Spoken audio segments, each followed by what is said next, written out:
नमस्कार, मैं दीपक शर्मा और मेरे यूट्यूब मंच पर आपका स्वागत है। दोस्तों, क्या मोदी जी की लोकप्रियता का ग्राफ तेजी से नीचे आ रहा है तेजी से। और जिस जगह मोदी जी खड़े थे, वो जो जगह है, खाली जगह, क्या अब उस तरफ राहुल गांधी तेजी से बढ़ रहे हैं, उस तरफ। यानी अगर मैं कहूं तो मोदी जी का जो ब्रांड मोदी, वो क्या नीचे आ रहा है और राहुल का जो ब्रांड है वो ऊपर जा रहा है। अब दोस्तों, ये बात मैं हवा में नहीं कह रहा हूं, ताज़ा आंकड़े, जो लेटेस्ट डेटा है वो जाहिर करता है कि राहुल वर्सेस मोदी, ये जो गेम है अब ये तेजी से पलट रहा है। और मुझे लगता है कि जो सबसे ऑथेंटिक डेटा है, जो आप खुद चेक कर सकते हैं, अगर आप यूट्यूब पे जाएं, संसद टीवी, लोकसभा टीवी का डेटा अगर आप चेक करें तो जाहिर होता है कि राहुल और मोदी की जो लोकप्रियता है उसमें बहुत ज़बरदस्त अंतर है। मिसाल के तौर पर ये जो पहला सत्र था नई लोकसभा का, इसमें जब मोदी जी ने भाषण दिया, लंबा भाषण था, काफ़ी चर्चा में भी रहा। उस भाषण पर 80,000 व्यूज़ मिले। आप कह सकते हैं 80,000 दर्शकों ने देखा, लेकिन एग्जैक्टली कहूँगा 80,000 व्यूज़ थे उसमें, 80,000। लेकिन एक दिन पहले इसी सत्र में जब राहुल गांधी का भाषण था, वो भी बहुत चर्चा में आया। तो राहुल गांधी को देखने वाले या जो व्यूज़ थे राहुल गांधी के, वो 1 मिलियन थे, 10 लाख। तो मोदी जी को व्यूज़ मिले लोकसभा में 80,000 उसी भाषण में, उसी टॉपिक पे, और राहुल गांधी को व्यूज़ मिले 10 लाख से ज़्यादा। अंतर बहुत साफ है। और सबसे बड़ी बात, ये डेटा वहां का मैंने आपको दिया है, उस लोकसभा का जहां मोदी जी नेता सदन है, स्पीकर उनका है, और मोदी जी की तूती बोलती जहां। अब लोकसभा का तो आपने आंकड़ा देख लिया दोस्तों, एक आंकड़ा और देख लेते हैं। ये आंकड़ा दैनिक भास्कर का है, लीडिंग हिंदी न्यूज़पेपर, हिंदी का एक बहुत बड़ा अखबार दैनिक भास्कर। और दैनिक भास्कर ने 1 महीने का डेटा कलेक्ट किया, चुनाव से ठीक पहले, यानी 4 जून से पहले 21 अप्रैल और 22 मई तक, चुनाव से 1 महीने पहले जब चुनाव चरम पर था, ये डेटा उसने कलेक्ट किया।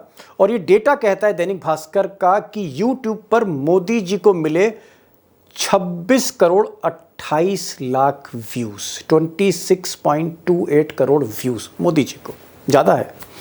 लेकिन राहुल गांधी को इसी 1 महीने में, जी हाँ 1 महीने में व्यूज़ मिले 47.83 करोड़, 47 करोड़ 83 लाख। यानी भास्कर का कहना है कि 30 दिनों में, ये जो चुनाव जब एकदम पीक पर था, राहुल गांधी को 21 करोड़ ज़्यादा व्यूज़ मिले। दोस्तों, आंकड़ों की ये जो लिस्ट है बहुत लंबी है, लेकिन एक आंकड़ा ज़रूर मैं आपके सामने रखना चाहता हूँ, ट्विटर का, एक्स का। ट्विटर का इसलिए क्योंकि देश का जो पॉलिटिकल एजेंडा है वो ट्विटर पे ही सेट होता है। सारे के सारे कार्यकर्ता, आईटी सेल, ट्रोल सेना, सब ट्विटर पे। तो ट्विटर एक बड़ा पैमाना है, ऑथेंटिक पैमाना है। ट्विटर पे वैसे मोदी जी के जो फॉलोअर हैं वो तो ताबड़तोड़ हैं, हिंदुस्तान में इतने ज़्यादा फॉलोअर ही नहीं हैं। लेकिन मोदी जी की हर ट्वीट को, हर पोस्ट को कितने लोगों ने औसतन देखा, ये एक बड़ा चीज़ है कि मोदी जी की जो ट्वीट है उसको कितने लोग लाइक कर रहे हैं, कितने लोग उसको रीपोस्ट कर रहे हैं, ये बड़ी चीज़ है। तो मोदी जी के जो फॉलोअर्स भले ही ज़्यादा हों, लेकिन पर पोस्ट उनको 17,000 लाइक मिले, एवरेज औसत लाइक्स हैं 17,000। यानी एक ट्वीट जो मोदी जी करते हैं उसमें 17,000 लाइक आते ही आते हैं। अब राहुल गांधी का आंकड़ा देख लेते हैं। राहुल गांधी जब ट्वीट करते हैं, ट्वीट कम करते हैं, वो मोदी जी के तुलना में ट्वीट कम है, लेकिन जब भी ट्वीट करते हैं लाइक्स आते हैं 17,000 नहीं, 20,000 नहीं, 25 नहीं, 38,000 लाइक्स ऑन एन एवरेज। यानी ट्विटर पे दुगना, आप कह सकते हैं, अटेंशन राहुल गांधी को है, दुगना अटेंशन है मोदी जी से। कहाँ 17,000, कहाँ 38,000, दुगने से भी ज़्यादा। अब दोस्तों, जो सबसे बड़ा सवाल है वो ये है कि क्या राहुल गांधी को इस बात का इल्म है, क्या राहुल गांधी समझ रहे हैं कि देश के इन मुश्किल हालातों में जो जनता है, आम आदमी, सामान्य आदमी, क्या वो उनकी तरफ देख रहा है, राहुल गांधी की तरफ देख रहा है? और अगर देख रहा है, उनको अटेंशन मिल रही है, तो क्या राहुल गांधी अपने को बदल रहे हैं, एक नए अवतार में हैं? मिसाल के तौर पर पहले वो अक्सर छुट्टियां चले जाते थे, अब छुट्टी की जगह काम ही काम है। आप कह सकते हैं 24/7 मोड में राहुल गांधी काम कर रहे हैं, उन्होंने बदलने की कोशिश की है। मिसाल के तौर पर अगर आप देखें तो अभी हाल में जो उत्तर प्रदेश में हाथरस में हादसा हुआ, 100 से ज़्यादा बेगुनाह लोग, जिसमें महिलाएं बच्चे ज़्यादा थे, बुजुर्ग ज़्यादा थे, उनकी मौत हो गई। उस हादसे को कहीं ना कहीं अनदेखा करके जिस समय मोदी जी क्रिकेटर्स के साथ बातचीत कर रहे थे, उसमें मशगूल थे प्रधानमंत्री, उस वक्त आप कह सकते हैं उस दिन राहुल गांधी तड़के सुबह उठ गए भोर में, और उनका काफिला क्रिकेटर्स की तरफ नहीं, उनका काफिला हाथरस निकल गया, और वो उन घरों पर पहुंचे जहां कहीं ना कहीं मौत थी। जिन घरों में मौत हुई थी, उन घरों के दरवाजों में गम में शरीक होने राहुल गांधी पहुंचे। और उसके बाद बात वहीं खत्म नहीं हुई, हाथरस से लौटकर वो नई दिल्ली रेलवे स्टेशन पर पहुंच गए, और वहां पर वो जो रेल के ड्राइवर होते हैं, लोकोमोटिव पायलट्स, उनके साथ उन्होंने दुख दर्द जाना। उसके बाद वो राष्ट्रपति भवन में थे, फिर उन्होंने एक मीटिंग करी, और अगली सुबह वो फिर दिल्ली में मजदूरों से मिलने चले गए, और उसके बाद वहीं से उन्होंने फ्लाइट ले ली गुजरात के लिए, और गुजरात में ललकार दिया कि इस बार गुजरात हम जीतेंगे, बीजेपी को हराएंगे तो वो पराजय का प्रारंभ गुजरात से होगा, ललकार दिया उन्होंने। और आज के भाषण में राहुल गांधी ने कहीं ना कहीं आप कह सकते हैं हर पुट का इस्तेमाल किया, एंटरटेन भी किया उन्होंने लोगों को, गलतियां भी मानी, स्वीकार किया कि हम गलती करते हैं। एक शिकायत भी है, ये भी नहीं है कि कांग्रेस पार्टी गुजरात में कमियां नहीं है, ये कहना पड़ेगा। कमी क्या है? एक कार्यकर्ता ने मुझे बहुत अच्छी तरह बताया, कांग्रेस पार्टी के कार्यकर्ता ने, राहुल जी कहता है मुझे, राहुल जी ये कांग्रेस पार्टी में एक मुश्किल है, 2 तरीके के घोड़े होते हैं, एक रेस का घोड़ा होता है, दूसरा शादी का घोड़ा होता है। ये आप कभी कभी कांग्रेस पार्टी क्या करती है, रेस के घोड़े को शादी में भेज देती है और शादी के घोड़े को रेस में लगा देती है। अब ये सच है कि राहुल गांधी खुद को बदल रहे हैं, लेकिन जो सवाल है वो ये है कि क्या आज की तारीख में अगर राहुल गांधी को मौका मिलता है तो वो मोदी को रिप्लेस कर सकते हैं, और क्या उनके पास एक विजन है, उनका फोकस कहाँ पर है, देश को किधर ले जाना चाहते हैं। इस वक्त राहुल गांधी के जहन में क्या चल रहा है, ये बड़ा सवाल है। सवाल मुश्किल था, और मैंने कोशिश करी, कुछ दिन से मैं लगा था, मैंने सवाल भेजने की कोशिश की उनके दफ्तर, और मुझे जवाब मिला, लिखित जवाब मिला अंग्रेज़ी में। 4 पॉइंट्स हैं उसमें, और मैं आपके साथ साझा करूंगा कि राहुल गांधी के जहन में क्या है, वो उनका फोकस कहाँ पर है, किस तरह से वो आप कह सकते हैं बाजी पलटना चाहते हैं। तो 4 चीज़ें उन्होंने बताई हैं, और उन 4 चीज़ों को बताने के बाद मैं इस पूरे सवाल को डिकोड करूँगा एक्सपर्ट्स के साथ, राहुल वर्सेस मोदी। लेकिन पहले जानते हैं कि राहुल गांधी ने क्या कहा, कि वो 4 चीज़ें क्या हैं जहाँ उनका फोकस है। अब यहाँ दोस्तों एक चीज़ मैं क्लैरिफाई कर दूं कि मेरी कोई राहुल गांधी से फ़ोन पर बात नहीं हुई, उनके करीबी को मैंने फ़ोन किया, उनसे पूछा, और उन्होंने ये जवाब भेजा। तो हम ये मान के चल रहे हैं कि ये राहुल गांधी की ही स्ट्रैटेजी है, उन्हीं का माइंड है। पहला जो चीज़ राहुल गांधी के ज़रिए कही गई, मुझे बताई गई, वो ये है कि जो लीडर ऑफ अपोजिशन है, जिसे हम अंग्रेज़ी में LOP कहते हैं, लीडर ऑफ अपोजिशन को LOP कहते हैं, राहुल गांधी ने कहा नहीं, ये LOP मतलब लीडर ऑफ अपोजिशन नहीं है। LOP मतलब आज से, कि जिस तारीख से उन्होंने शपथ ली है, leader of the people, leader of the people. ये जो कुर्सी है ये जनता के लिए, जो जनता के मुद्दे होंगे, चाहे वो नीट का मुद्दा हो, चाहे वो अग्निवीर का मुद्दा हो, चाहे किसानों का हो, मिडिल क्लास का हो, लोअर क्लास का हो, जिसका भी मुद्दा है, खिलाड़ियों का हो, किसी का भी हो, इस कुर्सी से वही मुद्दे मोदी को बताए जाएंगे, सदन में वही चीज़ गूंजेगी जो जनता चाहती है। LOP मतलब पहला पॉइंट उनका था, leader of the people. Rahul Gandhi का दूसरा फोकस क्या है? राहुल गांधी के अनुसार जो मुझे जवाब मिला, एक तो पुअर वेलफेयर, यानी गरीबों को कैसे उनकी स्थिति को बेहतर कर सकते हैं, मजदूर हैं, लेबर हैं, किसान हैं, जिनकी आमदनी बहुत कम है, इस पर उनका फोकस है।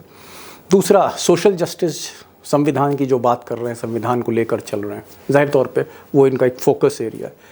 MSME यानी आप कह सकते हैं कि जो medium industry, small scale industries हैं, आप कह सकते हैं लघु उद्योग, छोटे उद्योग जो हैं, जो नोटबंदी के बाद इस देश में ख़त्म हो गए, और आप कह सकते हैं कि जो आर्थिक झटका हिंदुस्तान को लगा वो नोटबंदी के बाद लगा।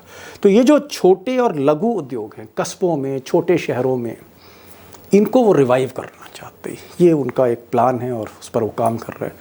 और चौथी बड़ी चीज़ जहाँ वो एजेंडा सेट करना चाहते हैं कि युवाओं को, जो बेरोज़गार हैं, इनको नौकरियाँ कैसे दी जाएँ, तो इस पर वो एक फोकस कर रहे हैं। ये 4 चीज़ें हैं। पॉलिटिकल एम क्या है उनका, ये जो 2-3 साल है पॉलिटिकल एम में उनका ये कहना है, राहुल गांधी की तरफ से जो जवाब है कि गुजरात और यूपी, ये जो 2 स्टेट हैं, यहाँ पर बीजेपी को हराना है। तो आज जैसे वो गुजरात की बात कर रहे थे, गुजरात में जाके कि हर हाल में हम यहाँ पर बीजेपी को तोड़ के ही रहेंगे। अभी तक हमारा दफ्तर तोड़ रहे थे बीजेपी वाले, अब हम इनकी सरकार तोड़ेंगे, आज उन्होंने कहा है। तो गुजरात को जीतना और उत्तर प्रदेश को जीतना, अब इसके पीछे ऐसा बताया गया है कि वो चाहते हैं कि अगर गुजरात और उत्तर प्रदेश, ये दोनों स्टेट में बीजेपी को हरा दिया जाए तो मोदी शाह का जो बेस है वो बेस खत्म हो जाएगा। यूपी और गुजरात, ये उनका फोकस है। चौथी और आखिरी चीज़ जो मेजर पॉइंट्स हैं वो ये हैं, मोदी वर्सेस राहुल। अब राहुल गांधी का ये मानना है कि मोदी वर्सेस राहुल अब गेम नहीं है। ये लड़ाई मोदी बनाम राहुल गांधी नहीं है, क्योंकि मोदी को स्पेंट फोर्स मानते हैं कि मोदी की जो हवा थी वो निकल चुकी, वो ब्रांड नहीं रहा। तो वो मोदी से नहीं सीधे अब अपने को कंपेयर करना चाहते हैं। उनका कहना है कि वो बीजेपी वर्सेस जो इंडिया का विजन है कि हमारी स्ट्रैटेजी क्या है, हम देश को कैसे आगे ले जाना चाहते हैं, विजन क्या है, उस पर वो फोकस कर रहे हैं, और बीजेपी ने क्या गलतियां की।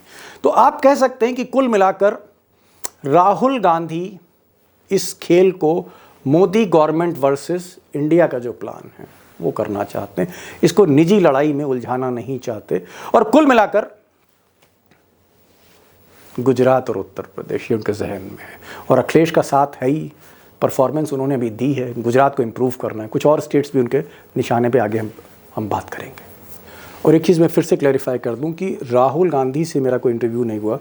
ये जो फैक्ट्स मैंने रखे, जो 4 पॉइंट्स, राहुल गांधी के एक बेहद करीबी उनके ऑफिस के, उनके ज़रिए ये पॉइंट्स मुझ तक पहुंचाए गए थे।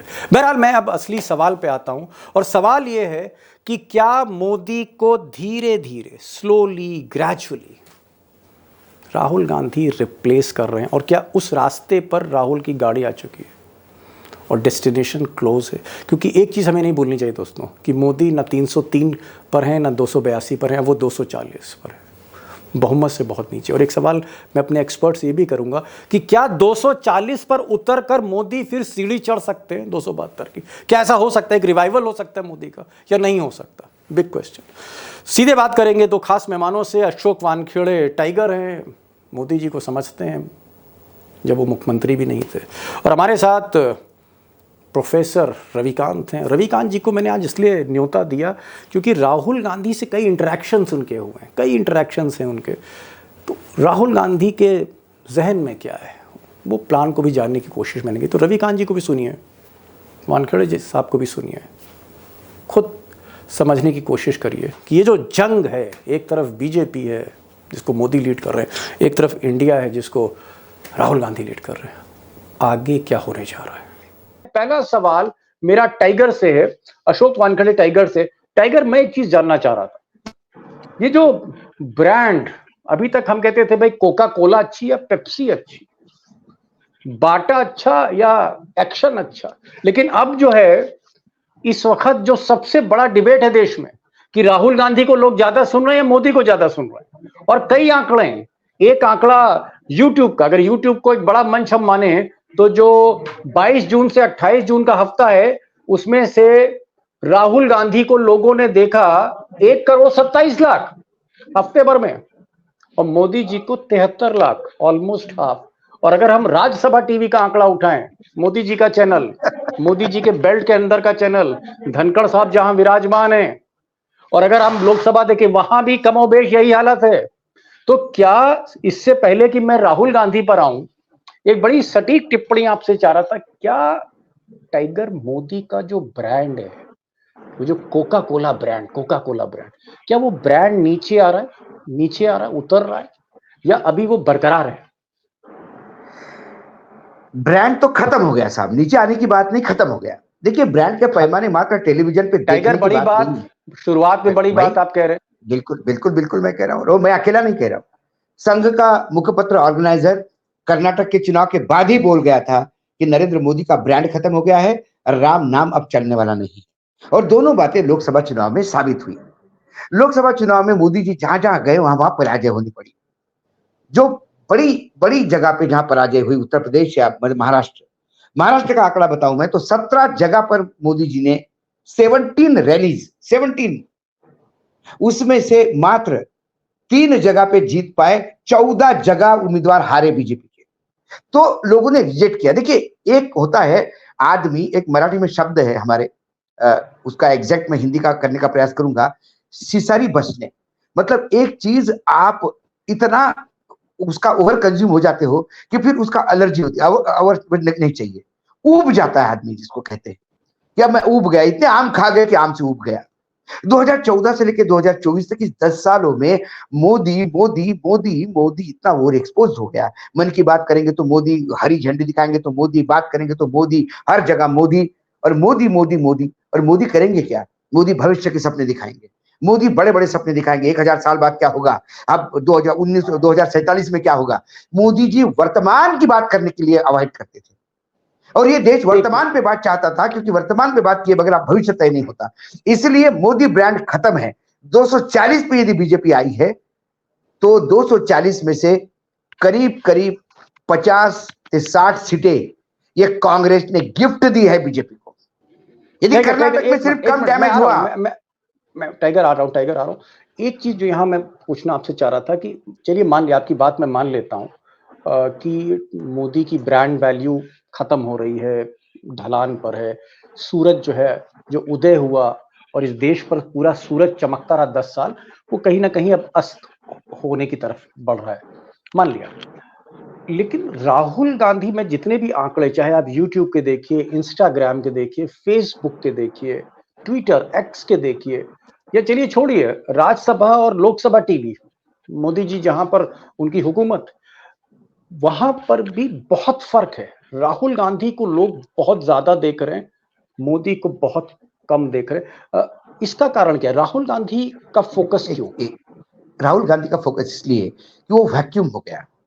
देश में एक लीडरशिप है, वैक्यूम हो गया, जगह खाली हो गई, स्थान रिक्त हो गया। जो देश को आगे बढ़ा सकता था, जो मेरे समस्याओं का निदान कर सकता था, मेरे वर्तमान के भविष्य को और उज्जवल बना सकता था, ऐसा जिसके बारे में मेरा सोच था, वो फूका हुआ कारतूस निकला। ऐसे में अब नई दिशा को, क्योंकि मुझे एक कोई ना कोई अभिभावक चाहिए, मुझे एक कोई नेता चाहिए, और एक नेता है जो मेरे वेदनाओं को शब्द देता है, मेरे समस्याओं को शब्द देता है, और शब्द देता नहीं, उसके लिए लड़ता है, ताकत से लड़ता है।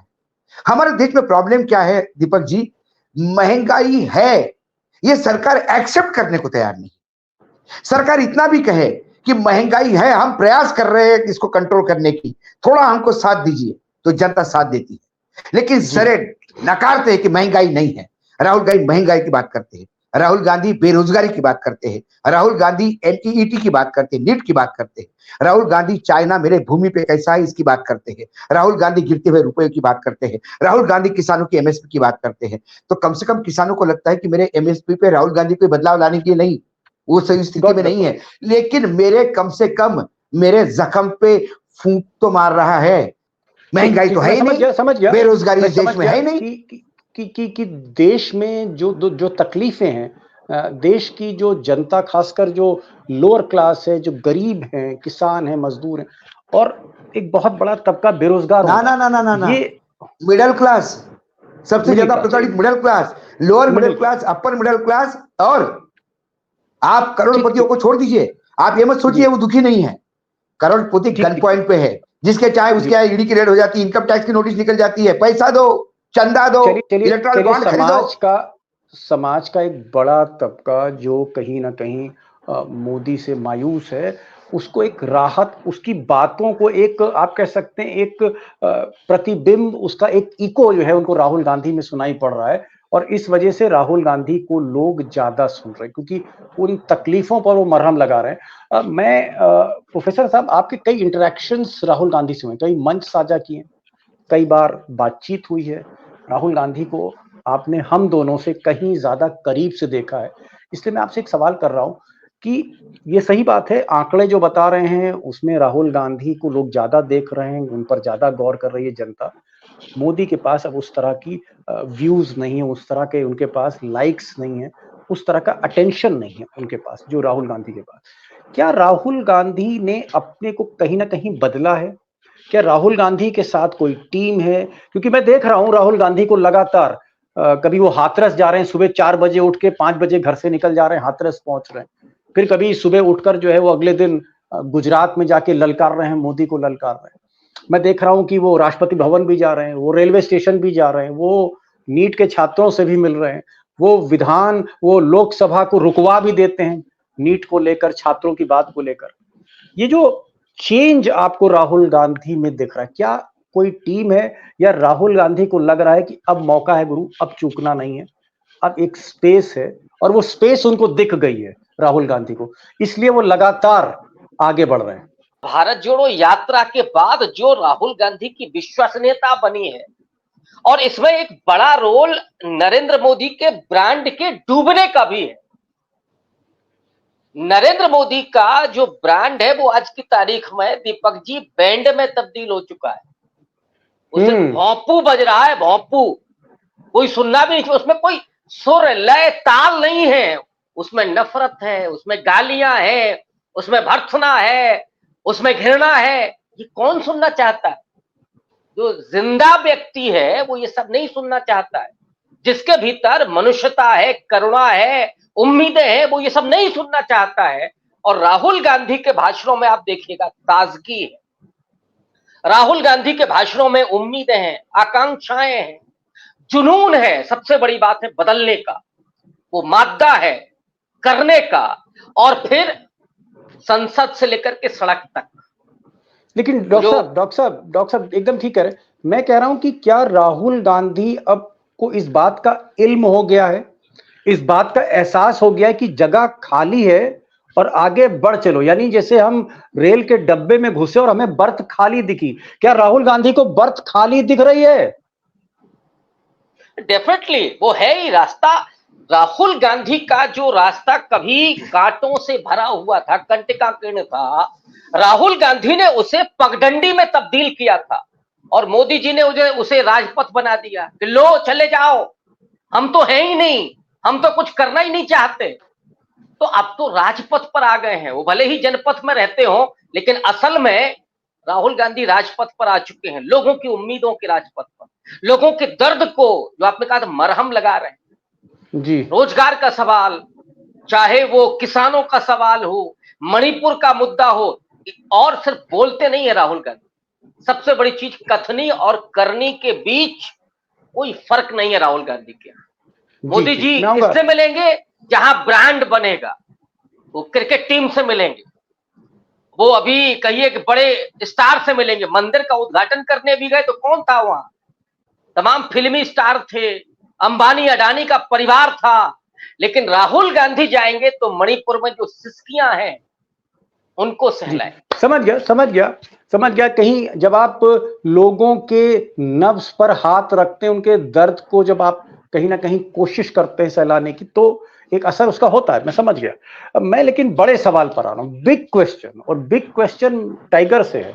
टाइगर, बड़ा सवाल यह है कि आज जो हमने देखा कि भाई ठीक है, राहुल गांधी को लोग ज्यादा सुन रहे हैं, आंकड़े ऐसा बताते हैं, मैं तो नहीं बोल रहा, आंकड़े बोल रहे हैं, और मोदी को लोग कम सुन रहे हैं, ये भी आंकड़े बता रहे हैं। क्या आपको लगता है कि 240 पर मोदी जो आए, जो ब्रांड नीचे गया, क्या कुछ इसमें रिवर्स हो सकता है? क्या मोदी की इमेज यहां पर आके फिर से इंप्रूव कर सकती है? क्या अगर चुनाव हो जाता है, सपोज करिए मिड टर्म पोल हो जाता है, मध्यावधि चुनाव बीच में हो जाता है, तो क्या मोदी अब 240 से बीजेपी को 272 के ऊपर ले जा सकते हैं, या वो दमखम चला गया? खत्म हो गया। सोडे में से सारा गैस निकल गया है सीधी बात है। सोडे में से सारा गैस निकल गया, सोडा फ्लैट हो गया। सोडे में से गैस निकल गया? अच्छा, सोडा फ्लैट मतलब सोडा किसी काम का नहीं? काम का नहीं, वो पानी से भी पानी पानी करके भी पानी भी नहीं यूज होता है, खट्टा लगता है, पानी भी बेकार लगता है। अब मेरी बात सुनिए, मुझे एक मिनट लूंगा मैं आपका। देखिए दीपक जी, यदि गलतियां हर इंसान करता है, अटल जी अडवाणी जी की पार्टी 2 सांसदों पे आई थी, वहां से उठ के वो सत्ता तक आ गए क्योंकि उन्होंने गलतियों को माना। जो इंसान अपनी गलतियों को मानता है वो महान होता है, उसमें रेक्टिफिकेशन होता है, लोगों को उनके प्रति सिंपैथी होती है। अरे देखिए हार गया। जब अटल जी 5 साल के सत्ता के बाद यूपीए की सरकार आई और प्रमोद जी ने अटल जी को कहा कि हमारा नंबर इतना बुरा नहीं, हम प्रयास कर सकते सरकार बनाने, तो और 2 टूक शब्दों में अटल जी ने कहा प्रमोद जी को कि प्रमोद तुम्हें समझना होगा, जनता ने हमें विपक्ष में बैठने का जनादेश दिया है, सत्ता में बैठने का नहीं। ऐसा जुगाड़ू सत्ता में मैं बैठूंगा नहीं, मैं जनता का जनादेश का मान रखूंगा और मैं जाऊंगा। आप बुरी तरह से चुनाव हार चुके हैं, 240 पे सिमट गया, उसके बावजूद भी आप कहते कि हम जीत गए। ये अहंकार जो है आपका, ये आपकी सिंपैथी जनता की जनरेट नहीं करने दे रहा है। और जनता को लगता है कि इस बार 240 दिए, अगले बार तो इसको 100 के नीचे निपटा उनको। तो बहुत ही बदतमीज हो गया। जो आप भी कह रहे हैं कि मोदी जी के जो एक मिजाज है, जो माइंडसेट है, इंग्लैंड में देखिए, आप इंग्लैंड में देखिए सत्तांतरण हो गया। जो हार गया उसने कहा कि मैं माफी मांगता हूं, मैं आपके क्रोध, आपके उद्वेग को मैं समझ नहीं पाया, गलती मेरी है, मैं पराजय को स्वीकार करता हूं। या ये मानने को तैयार नहीं कि चुनाव हार गए, ये बोलते कि तुमने गलत नरेशन किया इसलिए हम हार गए। अरे किसको मूर्ख बना रहे हो आप? इसलिए जनता की सिंपैथी के बजाय जनता का क्रोध इनको और डुबाएगा। और दूसरा पार्टी है, वो 230 पे आने के बाद भी अहंकारी नहीं हुआ कि देखो हम इतने बड़े हो गए। वो अभी भी कहता है कि हम विपक्ष में बैठ सकते, सरकार हम भी बनाने का प्रयास कर सकते थे, लेकिन हम विपक्ष में बैठेंगे। जनादेश विपक्ष का हुआ है, हम विपक्ष में बैठेंगे, लेकिन इस सरकार को हम हमारे अंकुश पे रखेंगे। ये दूसरी बात मैं एक थोड़ा सा एक सेकंड क्लियर कर, प्रोफेसर साहब ने कहा रविकांत जी ने कि राहुल जी पदयात्रा के बाद, मुझे लगता है रविकांत जी थोड़ा सा मेरा यहाँ डिफरेंस होगा। राहुल गांधी पदयात्रा के पहले भी जो सवाल उठाते थे वो सवालों में क्या दम नहीं था? क्या उन्होंने नोटबंदी पे सवाल नहीं उठाए? क्या उन्होंने जीएसटी पे सवाल नहीं उठाए? क्या उन्होंने चाइना पे सवाल नहीं उठाए? क्या उन्होंने महंगाई पे सवाल नहीं उठाए? उन्होंने हर वो इश्यू पे, क्या पेगासस पे सवाल नहीं उठाए? क्या उन्होंने ये जो वैक्सीन हो रहा था कोरोना, क्या कोरोना के पे प्रखर बोलने वाले राहुल गांधी नहीं थे? लेकिन राहुल गांधी को लोग सुन नहीं रहे थे। इसलिए सुन नहीं रहे थे कि बड़ा भोपू ज्यादा जोर से बोल रहा था। लोगों को लगता था तू चुप रहे जरा, हमारे मोदी जी हमको कुछ तो भी दे रहे हैं, मोदी जी बड़ा साक्षात भगवान, हमारे मोदी जी हमारे लिए बोल रहे हैं। लेकिन बाद में लोगों को पता पड़ रहा कि तो झांसाराम है, ये तो बस झांसे पे झांसे दिए जा रहे हैं। और जब यहां तक आखंड डूब गए तब लोगों ने देख लिया कि वो बच्चा कहां है जो हमको पहले दिन से सच्ची बात बता रहा था, उसको ढूंढो, उसके साथ चलो। तो लोग उनके साथ हो गए। लेकिन राहुल गांधी को सबसे ज्यादा डैमेज बीजेपी ने नहीं किया। राहुल गांधी को डैमेज करने वाले वो कांग्रेसी थे जो राहुल गांधी से डरते इस बात से कि राहुल गांधी यदि हीरो बन गए तो उनकी दुकानें बंद हो जाएगी। इसलिए इसीलिए मैं कहता हूं कि कांग्रेस में राहुल गांधी, मैं हमेशा कहता हूं कि मुझे दया आती है, is a single struggler for the party. और फिर कई लोग हैं पार्टी को डुबाने के लिए बैठे हैं जी, टाइगर कई लोग हैं, सुरजेवाला से लेकर तमाम लोग। Sir got the point tiger, got your point. 2-3 बातें बड़ी नायाब बोली आपने। कहा कि भाई सोडा की बोतल है मोदी जी और सोडा निकल गया, इसमें से झाग निकल गई है, पानी भी पीने लायक नहीं बचा। और दूसरी बात आपने कही कि जो अहंकार है ये कहीं ना कहीं घूम फिर के मोदी का नुकसान ज्यादा कर रहा है और लोगों को अहंकार पसंद नहीं है। और तीसरी बात आपने कही कि मोदी एक इतना बड़ा भोंपू था जिसको सुन सुन के कान पक गए और लोगों ने कहा कि भाई अब राहुल को सुनो। 2-3 चीजें आपने बताई और आपने एक बात और कही कि राहुल गलतियों को एक्सेप्ट करते हैं भाई यहाँ गलती होगी।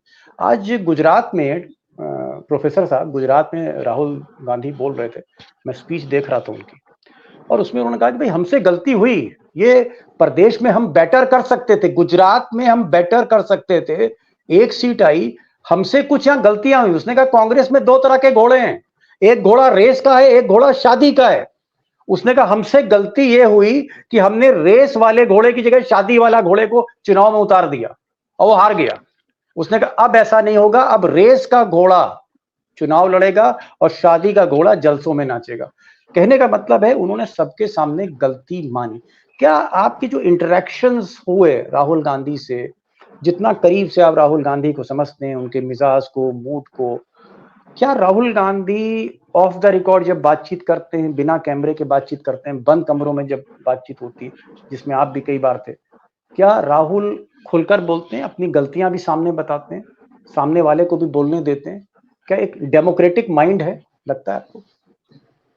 दीपक जी, राहुल गांधी जितना बाहर आपको डेमोक्रेटिक दिखाई पड़ते हैं, उससे ज्यादा वो पर्सनली और इस तरह की मीटिंग्स में होते हैं। मैंने एक मीटिंग में बाकायदा एक व्यक्ति द्वारा उनको डांटते हुए देखा। क्या? और वो व्यक्ति बहुत मामूली था, बहुत अरे भाई मामूली। क्या बात कर रहे हैं? ऐसा एक ना हो लेखक, राहुल एक कांग्रेस की तरफ लेखक, से, यहाँ कांग्रेस की तरफ महज से कहीं एक नोटिस ना आ जाए कि साहब आप कह रहे हैं राहुल गांधी को लोग मीटिंग में डांट रहे थे। यस, आप कांग्रेस को भाजपा ना समझे प्लीज। अच्छा, इतने सालों से जब से 30 साल से, मोदी जी तो अब आए 10 साल, इसके पहले हमने अटल जी को भी क्रिटिसाइज किया होगा, कांग्रेस को भी बहुत बुरी तरह से क्रिटिसाइज किया, लेकिन कभी नोटिस नहीं किया। टाइगर बात ऐसी कर दी प्रोफेसर साहब ने, नहीं बहुत नहीं, ये बिल्कुल सही कही, बिल्कुल। अच्छा, बिल्कुल डांट रहा था वो राहुल गांधी को। कमाल है। जो डांटने का अंदाज होता है ना, जिसके प्रति बहुत हमदर्दी है, बहुत प्रेम है, जैसे माँ अपने बच्चे को डांटती है कई बार, जैसे बड़ा भाई छोटे भाई को डांटता है कई बार, वो वैसे ही एक बड़े लेखक ने राहुल गांधी को, मैंने अपने आंख से देखा, मैं बैठा हुआ था उस मीटिंग में, डांटा उसने कि आप क्या बोल रहे हैं, आपको क्या करना। मैं उन बातों का खुलासा नहीं करूंगा कि क्या। चलिए ठीक है, मतलब कहने का मतलब डेमोक्रेटिक माइंड सुनते हैं सबकी। डेफिनेटली सुना भी, समझा भी, और उस पर अपनी गलती को स्वीकार किया। आज राहुल गांधी अगर पब्लिकली बोल रहे हैं तो पहले उन मीटिंग्स में अपनी गलतियों को स्वीकार कर चुके। दूसरा जो बात मैं कह रहा था, भाऊ ने थोड़ा सा असहमति दर्ज की। राहुल गांधी पहले मुद्दे उठाते थे, बहुत बुनियादी मुद्दे उठाते थे, लेकिन राहुल गांधी के भीतर जो बदलाव आया है भारत जोड़ो यात्रा के बाद, उस मर्म को समझा राहुल गांधी ने। मैंने राहुल गांधी के बगल में बैठ करके उन आंसुओं को देखा है। एक महिला ने का जिक्र किया और राहुल गांधी के आंखों से 2 आंसू यूं टपके। ये शायद पहले नहीं था। और राहुल गांधी कभी पब्लिकली नहीं रोते, मोदी जी की तरह वो नौटंकी नहीं करते, लेकिन उसको मैंने यूं पहुंचते हुए उस दर्द को महसूस किया। ये वो राहुल गांधी जिनको अभी देश के लोग उस तरह से नहीं समय हो रहा है। और एक चीज जो आपने प्रोफेसर साहब कही कि एक डेमोक्रेटिक माइंड है, और मीटिंग में अगर बंद कमरे में मीटिंग होती है तो सीनियर लोग राहुल गांधी को कुछ मुद्दों पर डांट भी देते हैं और वो सुन भी लेते हैं। खैर बड़ी बात है, आज के दौर में कोई भी जवान आदमी अपने माता पिता की डांट नहीं सुनता है। खैर एनीवेज, टाइगर एक चीज यहाँ पर लास्ट क्वेश्चन, और समय बिल्कुल नहीं, 1 मिनट बचा है। क्या आपको लगता है कि गोदी मीडिया, सरकारी मीडिया, मोदी जी की मीडिया अब ये समझ रही है, क्या वो हवा का रुख पहचान रही है कि भाई अगला जो चुनाव होगा, चाहे वो मध्यवर्ती हो या 2029 में, मोदी अब सत्ता में आने वाले नहीं? क्या इस तरह का माइंडसेट गोदी मीडिया का हो रहा है? क्योंकि मैं देख रहा हूं कि राहुल गांधी की खबरें अब दिखाने लगा है टीवी। नहीं दिखानी पड़ेगी आपको, आप नहीं देखोगे तो आपको राहुल गांधी की खबरें दिखानी पड़ेगी। नहीं दिखाओगे तो व्यूअरशिप चली जाएगी, आपकी दुकान बंद, टीआरपी नहीं आएगी। राहुल इस मजबूरी हो गया, मजबूरी में दिखा रहे हैं। दूसरी बात, गोदी मीडिया तब तक गोदी रहेगा जब तक मोदी सत्ता में रहेंगे, क्योंकि उन्हें ये सारा गोदी मीडिया ईडी से परेशान है, इनकम टैक्स से परेशान है, सब अखबार मालिक, चैनल मालिकों के बहुत भ्रष्टाचार के कमाए हुए पैसे हैं और उस पे वही पूंछ पे पैर रखा है मोदी जी ने, तो ये नाच रहे हैं। जिस दिन उन्हें लगेगा कि चले गए, लेकिन वो जीवन की सबसे बड़ी भूल करेंगे, क्योंकि अब जो भी सत्ता में आएगा अब इनको नचाएगा। इन्होंने एक बार पैरों में घुंघरू बांध लिए, अब ये मरते दम तक इनके पैरों में घुंघरू होंगे। जो नया सत्ताधीश बैठेगा फिर इनको गोदी मीडिया बनाएगा कि तुम उसकी वाह वाह कर रहे थे, अब हमारी वाह वाह करो, निकालो इनकी फाइलें, क्योंकि मोदी जी ने रास्ता दिखा दिया है। तो मीडिया का भोकाल जिसको कहते थे हम, वो समाप्त हो गया। ये बात आप मान लीजिए। आपने कहा कि मोदी जी ने गोदी मीडिया की पूंछ पर पैर रख दिया, और अब ये जो पूंछ पर पैर रख के जो गोदी मीडिया का गला दबाया, अब ये लोग जो सत्ता में आएंगे वो भी ऐसा ही करेंगे। लेकिन जो दोनों लोगों ने, आज के हमारे जो पैनलिस्ट हैं, बड़ी बात कही जो मुझे लग रही है कि मैं उसको सम अप करूं, कि कहीं ना कहीं मोदी का जो एरोगेंस लेवल है कि लोग उनसे डरते हैं। राजनाथ हों, गडकरी हों, कैबिनेट मीटिंग में बात करने से डरते हैं, दिल की बात बताने से डरते, कंप्लेंट करना या खामियों पर बात करना तो बहुत दूर की बात हो गई। वही बात करते हैं जो मोदी जी को पसंद हो, कि तुम दिन को अगर रात कहो तो रात कहेंगे। ये एक जो बीजेपी के अंदर जो एक माइंडसेट बन गया है कैबिनेट मंत्रियों का, टाइगर ने कहा कि वो सबसे ज्यादा नुकसान दे रहा है। और राहुल को जो सबसे बड़ा फायदा हो रहा है कि एक ओपन माइंडेड आदमी है, सच बोल दिया, झूठ बोल दिया, जो भी है कि हाँ भाई गलती हो गई हमसे, हमने गलती कर दी। तो ये जो एक फ्रैंकनेस है, गलती हुई तो बता दिया, कहीं पर अगर कोई चीज छुपानी थी तो उसको भी खोल दिया सबके सामने, वो एक डेमोक्रेटिक माइंडसेट को कहीं ना कहीं दिखाता है। हालांकि एक बात अलग है कि मोदी जी अभी तक राहुल गांधी को डेमोक्रेटिक नहीं मानते। उनका यही आरोप है कि ये घमंडिया अलायंस है, ये सारे लोग घमंड में चूर है, मोदी जी कहते हैं। टाइगर, आपने जिस तरह का एक पर्सपेक्टिव रखा, और टाइगर आपने रखा कि भाई अभी तो जंग शुरू हुई है, लेकिन मोदी जी अब 240 से बेटर परफॉर्म करें मुश्किल है, क्योंकि सोडा की बोतल से झाग निकल गई है, ब्रांड खत्म हो रहा है, ये टाइगर कह रहे हैं, और कई आंकड़े भी टाइगर के। टाइगर, आपका और प्रोफेसर साहब आपका, जिस बेबाकी के साथ, निर्भीकता के साथ आप लोग बात करते हैं आज के दौर में कैमरे के ऊपर, वाकई लगता है कि कहीं ना कहीं पत्रकारिता, सच्चाई जो है वो जीवित है, क्योंकि अपोजिशन के साथ कोई खड़ा नहीं होना चाहता। लोग हमेशा, और खासकर पत्रकार, मलाई के साथ रहते हैं कि जहां सत्ता है, जहां मलाई है, वहीं खड़े रहते हैं। आप लोगों ने दूसरा पक्ष भी आप लोग रखते हो, इसलिए मैं आपका बड़ा सम्मान करता हूँ। प्रोफेसर साहब आपका, टाइगर आपका, मसरूफियत के बीच में समय निकालना अपने दोस्तों की तरफ से बहुत बहुत शुक्रिया। Thank you so much for joining this programme.